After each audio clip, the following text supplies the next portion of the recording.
All right, we are live with the Pirates podcast to be named later. It is myself, Eddie Provident, and the nameless gray face, Alex Stumpf. Just got off of the flight from Chicago, so we're going to let him not have to worry about a camera today.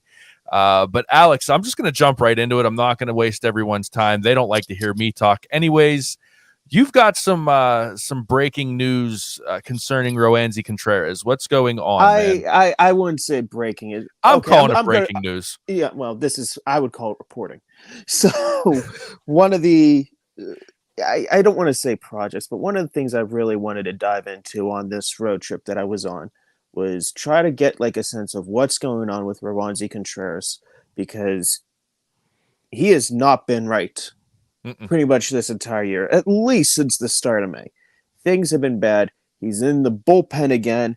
We saw him pitch out of that bullpen role, and it didn't go well against the Cubs, and it probably cost the Pirates a win.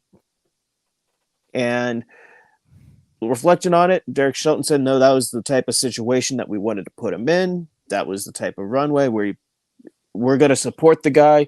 We're going to let him know that he's, part of our future. But it's been real bad for a while right now. So I kind of poked around. I really kind of wanted to get a feel for what is going on with Roansy Contreras. And what I gathered is, I guess what's not surprising is it's mechanical. Mm-hmm. I think a lot of people would assume that it is mechanical. What is surprising is it's not something that's going to show up on a stats sheet. It's not going to show up visually. If you watch film, from what I've gathered, this is a lot of how he's pushing off of the rubber. How is he landing? How is he, going through the lower half right now? And to the point that whenever the Pirates were in Seattle, they took him to Driveline, which for you baseball nerd sickos, that is the premier baseball training facility right now. And that is the most analytical. That's where you're going to get the most in-depth data. They had him throw off of these things called force plates, which are, they can measure how you're going off of the rubber. How are you landing on your front foot? Like every part that doesn't show up. It's technology the Pirates do not own. That, I ask around the league, like, do you guys have, force plates? And several teams that I've reached out to do. So it's something that's like, okay, so we got a problem here that the Pirates have to go to an outside facility to measure what's going on here. This doesn't seem good. This doesn't seem good, whatever you kind of identify, like, is this the solution? And I'm not saying that it is, necessarily the solution. I'm just saying the one good outing that Roansy Contreras has had this past month has been right after he's been to Driveline. Mm-hmm. So I maybe that's just a coincidence right there, but we got a situation of we got a pitcher who's having a mechanical problems. They want him up in the major leagues right now because they think that being around Oscar Marin and the pitching team is the best thing that they could do. And I'm not going to argue that. That could very well be the case. That just being around the major league pitching team is what they need to do. But things are bad right now for him, and it comes down to how can you hide this guy? How do you get this guy, confidence? How do you get this guy consistent reps? What does this guy have to do to become a big league starter again? Because right now he's not. No, and I think anybody that's played any kind of sports at any level, I mean, you don't have to be a professional athlete to understand this.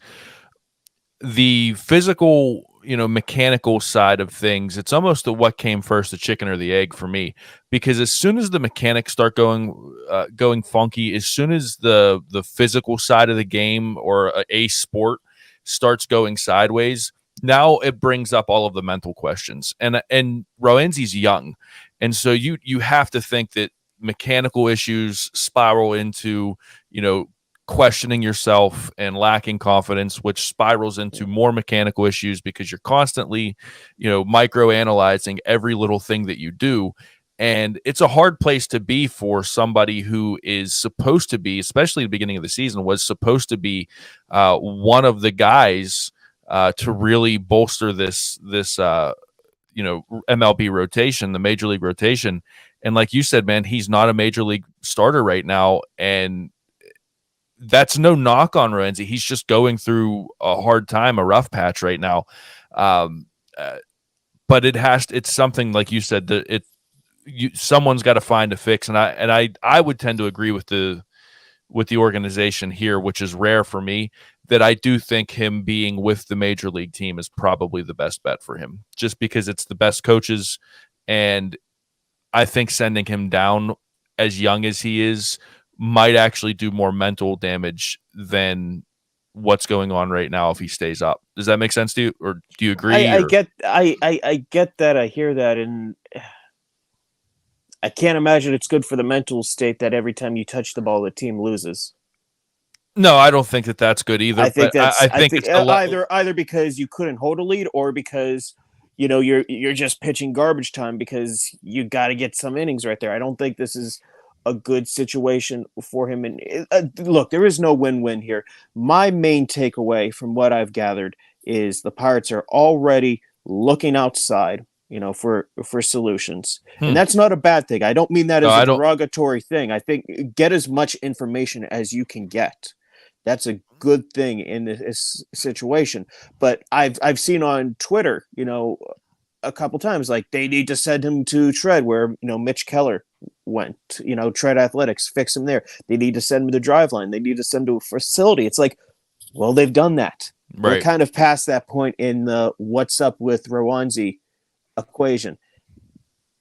And the fact that they don't have the technology, at least to my knowledge, they don't own the technology at the very least. Maybe they have a way to have it more readily accessible, but they don't own the technology that a lot of other teams own that could help measure what's going on here. And I don't know if this is just something that, force plates or something else at Driveline that they're able to use, if it's all able to, fix what's going on with Rowanzi Contreras. I'm just saying it's not a great look that they don't have the technology that some other teams do. And this guy is a very, very, very special pitcher. And I would think that the return on investment of giving him something, and, every other pitcher in the system. I was just going to say, wouldn't this be something you'd want for everybody? More. Right. Yeah, it's going to be worth so much more than just getting another pitcher. It almost seems to me like they need to get him in a situation where what happened with the, a big lead, like a 10-2 game, something like what the Mets last week on Friday, a big lead where they could just put him in, no pressure. The game's pretty much wrapped up as a W, and just let him throw an inning or two in a situation like that. That really seems to be almost like the perfect situation for what Rowanzi needs right now. Just something that's low leverage, but a high success rate. Those don't come around. That doesn't come around often in baseball. I was going to say that's contingent on this team's getting ahead 10-2. That's a whole different story, a whole different conversation for maybe another segment. But yeah, I mean, like, again, that's professional sports. Like you said, that doesn't happen often. Those don't come around often. But I feel like that's what he needs. He needs something that's just like almost a gimme, just to get the confidence back. And then once the confidence is back, I think it's easier to analyze, what's going on mechanically. I don't think that that's anything inside baseball. I think that that's just how athletes work. The majority of them, you need the confidence so that you can figure out what's going on. And he doesn't have either right now. And it's sad to see because he's a good kid. He's a good pitcher. He's a good story last season, and I thought he was going to be a good story this season, and hopefully there's still time to turn it around and right the ship. But yeah, man, you're right, though. Back to the organization real quick. This is just another bad look on the organization for not having the things that they need. Is there, I don't want to microanalyze this, but is there a good excuse for that? It's an expensive piece of technology. It's something that they could end up getting by the end of the year. It's something that, but they don't currently have it. And you got a pitcher who could probably benefit from having ready access to it. I think that there's a lot of good to have. Anything that makes your team better, that doesn't go, like that there's no rules against. I feel like that's a no-brainer in professional sports. You can't say the money's not there. Yeah. No. You want to take a quick break? When we come back, we'll talk catchers, because I know everybody wants to talk catchers, Alex.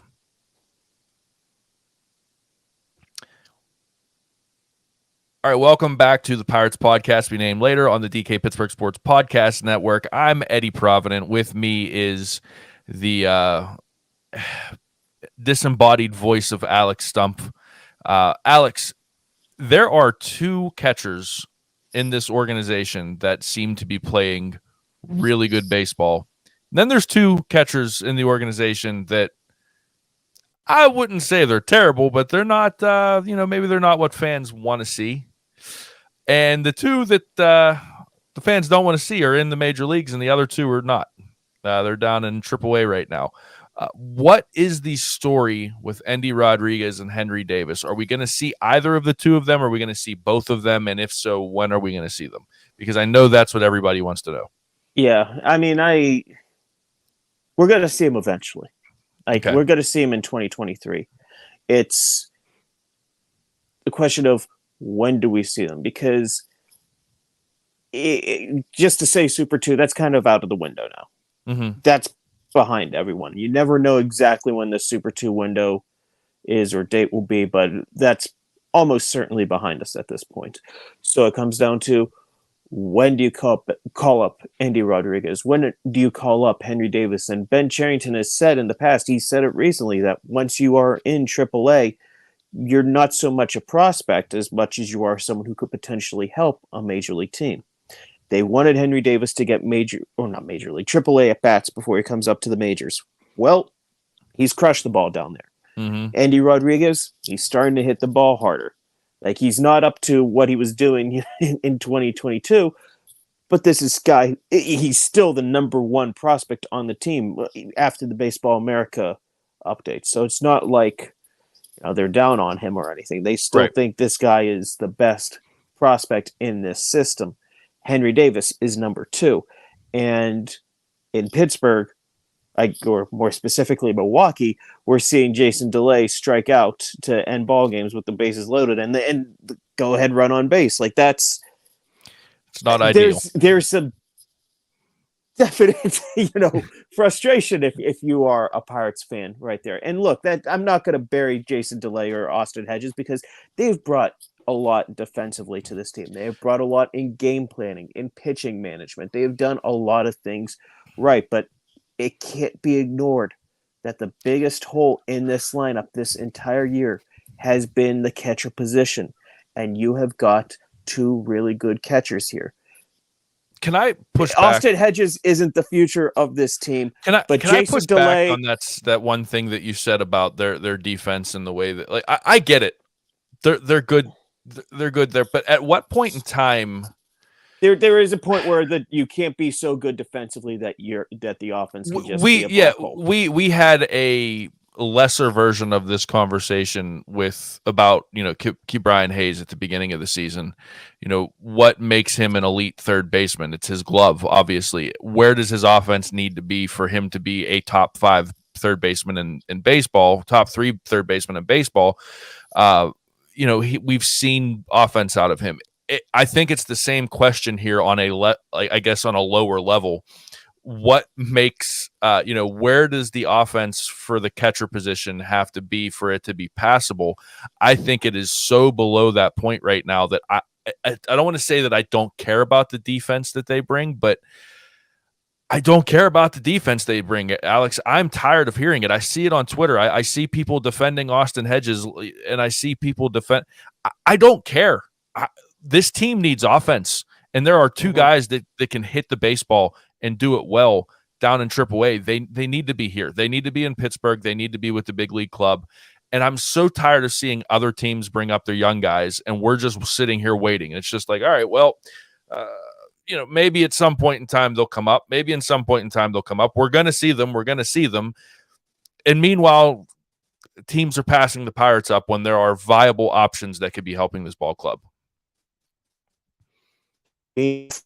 Friday was the first time the Pirates have called up a player that has been drafted in the Ben Cherington era, and it's Carmen Majinski, and he gave up what ended up being the deciding run in a home run. He's a reliever, first rounder who became a reliever. It's coming down to, is that really the guy? Is it really? I get there are different starts, there are different circumstances, and I don't mean to bury Osvaldo Bido, who pitched well in his major league debut. Yeah. Shout out to Osvaldo Bido, by the way. That was cool to see him get that start, pitch well, like you said. But go ahead. Great story. The type of guy that should never be in the major leagues from where he started. He started with like literally one chance. It's a great story, and I don't mean like to sound like I'm discrediting any part of it, but it's like you got Quinn Priester, who's one of the hottest pitchers in all of AAA. You got Henry Davis, and you got Andy Rodriguez, and it comes down to this team is now 34-34 and a half game out of the division lead, and there are solutions to make this team better in AAA. I don't know if this division is ever going to be this bad again, honestly, because I don't know if the Cardinals are ever going to be this bad again. This is such a weird freak thing, and the Reds' rebuild is not that far behind the Pirates, so what do you do? Are you going to let this opportunity to take the division that is up for grabs go because you don't want to push Endy or Henry? You can send them back down if they aren't ready. You got to, at some point, really mix it up and bring up someone who is going to be a shaker on this team. And I think that's where they are right now, that they need to add to this major league group. And you can't really do that through trades right now. So what do? You add it through what you have internally in the minor leagues. And if they don't do that, you're kind of sending the message that this, complacency is fine. This has been a very bad road trip in what should have been a chance to really kind of plant a flag and like, we are serious contenders in the National League Central. They haven't done it this road trip thus far. Alex, I guess this leads me to a bigger question, and we can end the segment on this question. Your answer to this question. What is this team? Like, are they actually competitors? Are they a team that just kind of, like is playing with house money because they didn't expect to be, like, the organization didn't expect to be this good, have the start that they did? Like, what is this baseball team? And if they are competitors, why aren't they bringing these pieces up? I mean, none of this is making sense. None of this season makes sense to me. You know what they are? They are a team that is in a very bad division. And they are a team that got off to a hot start, have whatever the circumstances are, they're near the halfway point of the year, and they are a half game out of first place. And I think we're going to find out really what this team is over the next 6 weeks. Of when do these prospects come up? I've heard that this team is already looking towards the trade deadline. Not to say that they are 100% going to buy, because it is very contingent on what this team does, but willing to buy, wanting to buy. In the perfect world, I think the desire is to buy, to make this team better. Do you know how bad that annoys me? What? That you just said that they want to be buyers at the deadline. If they want to be buyers at the deadline, then bring these guys up from AAA and actually show the fan base. I'm with you. That's the whole point of it. Like they're only buyers, Eddie. They're only buyers at the deadline if they are still competitive in a bad division. Okay. The best way to stay competitive is to bring up your best players whenever they are showing they are ready. And look, if Henry Davis needs to, I can't do with Henry Davis that he needs to have X amount of at-bats at AAA. And I know it's not always that simple, but this guy absolutely crushed AA pitching. I thought he was going to go from AA to the majors. Why does it seem to be that simple for the Reds, though? Why, they bring up a prospect, and he comes up and he hits a walk-off home run. Why is it that simple for the Dodgers, who just brought up one of their top pitching prospects? Why is it so simple for all these other organizations? But for the Pirates, there's always a reason why they can't bring the guy up right this second when he's the hottest, one of the hottest hitters in AAA baseball. Why is it never that simple for the Pirates organization? Eddie, I don't know. God honest truth at this. In my opinion, Henry Davis is ready. Andy Rodriguez is ready. Quinn Priester is ready. That could be quite the shakeup. And you don't have to bring them up bang, bang, bang. You don't have to bring them up this Saturday, June 17th, 2023. But look, I kind of feel like this is almost a holding pattern. I kind of feel like this has just been a holding pattern of, can this team hover around 500, maybe a little better, be somewhere within arm's length of first place in this division, and then just hope whenever these guys come up, they have an impact. They add one or two, sensible moves in the trade deadline. O'Neal Cruz comes up and they find a way to, get to 85 wins and hope that gets them into the playoffs. And that just doesn't, it just kind of, they could do more. They could win this division if they really wanted to. I feel like if they really just said, you know what, 2023 is a competitive year. And yeah, we'll probably get boat raced by the Dodgers in the playoffs. But you know what? No one's going to care because we would have taken this huge step in the rebuild. We are ahead of schedule. We just took that step. That's more important. You don't have to mortgage the future. It could still be building towards the future. It could still be about 2024, 2025, 2026, whatever years. But 2023, we saw it a couple years ago with the Braves, that sometimes all you have to do is get a seat at the table for something to happen. I was just going to say that everybody thought that the Florida Panthers were going to get boat raced by the Boston Bruins. The Florida Panthers end up in the Stanley Cup Finals. I know it's all you got to do is get just a seat at the table. Yes. Exactly, Alex. Exactly. All right. It's enough frustration for one episode. When we come back, we've got our third segment, and I'll ask Alex one more question. All right, Alex. So you spent the last few days in Chicago. You just flew back home. What Wrigley Field, obviously, one of the iconic baseball stadium, one of the iconic sports stadiums in North America. What is your favorite baseball stadium that you have been to so far, and why? I mean, I've been to everyone besides the AL West, I feel like, that point, in Toronto. So I've been to most of them. Are you asking me as a journalist, or are you asking me I am a patron and I am going to this game? I will go two-part. As a journalist, who treated you the best and had the best food spread? And then as a fan, you got one place to go see a baseball game. Where are you going? As a journalist, I'm just going to rattle off some ones that I like here. I really... And also, actually, the ballpark factors a lot into it. But I love going to San Diego. Mm-hmm. Philadelphia is great towards media. I'll tell you what, San Francisco. Philadelphia gets it. Like we knock them all the time because we're Pittsburghers and that's what we do. But Philadelphia on the football side, when I was at the link, it was the best that I've been treated as a part of the media, hands down, when the Steelers played there. Eagles didn't treat the Steelers so well, but the media side was beautiful. I mean, the food spread was amazing. They gave us these little Bluetooth speakers with the Eagles logo.